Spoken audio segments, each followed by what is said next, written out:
They placed me on an iron table, forcing my chest and head against it. My hands were tied to the bedpost, and my feet were pulled tightly apart.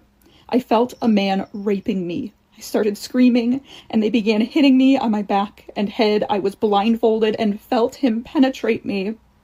I screamed and was beaten the whole time. That is the testimony of a 40-year-old Palestinian mother who was arrested at an Israeli checkpoint in the north of Gaza and taken to an Israeli prison where she endured repeated systematic rape by occupation soldiers. She was raped 4 times, at least, over the course of her detention, and it was only when she began to bleed that they allowed her to put her clothes back on. In her testimony, she said not only did they brutally rape her, but they filmed the entire thing. She could hear the camera going off while she was blindfolded and being attacked. The occupation state has carried out unprecedented levels of violent, systematic sexual abuses against Palestinians in Israeli detention since October 7th.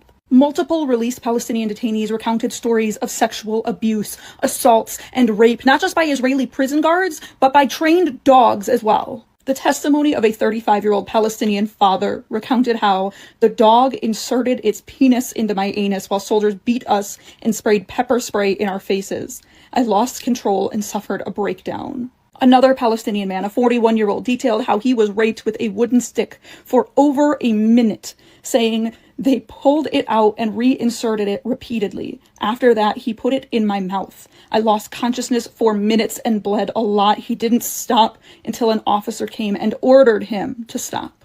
Even an 18-year-old, a child, recounts how he was raped in Israeli prison. He said he was raped 4 times, twice individually, once with 6 other detainees, and another time with 12 others. Each time the rape was using a glass bottle. They would force us to sit on it. It was humiliating and soul-crushing. Rape has become a systematic weapon of war by occupation soldiers, and it has gotten so brutal that even Israeli lawyers are visiting these prisons and calling them torture camps. One such Israeli lawyer, Ben Marmarelli, has said that he has seen firsthand the signs of systematic rape and torture in his Palestinian clients in Israeli detention. He made these claims after meeting one of his clients in what he described as a torture camp, echoing the reports of the UN and rights groups like B'Tselem. And for that, the Israeli prison service filed a complaint against him with the Bar Association, saying that he was causing incitement with his report, because they don't want this information getting out that this is systematic abuse that they are perpetuating. They are going to make sure that they silence every single person who comes out to say that they are sexually abusing Palestinians, the same way that they just forced the resignation of the military advocate who released the video of Palestinians being raped in Stay time in prison. Israeli forces are going to continue to rape Palestinians and fighting for their right to rape Palestinians. This is inhuman.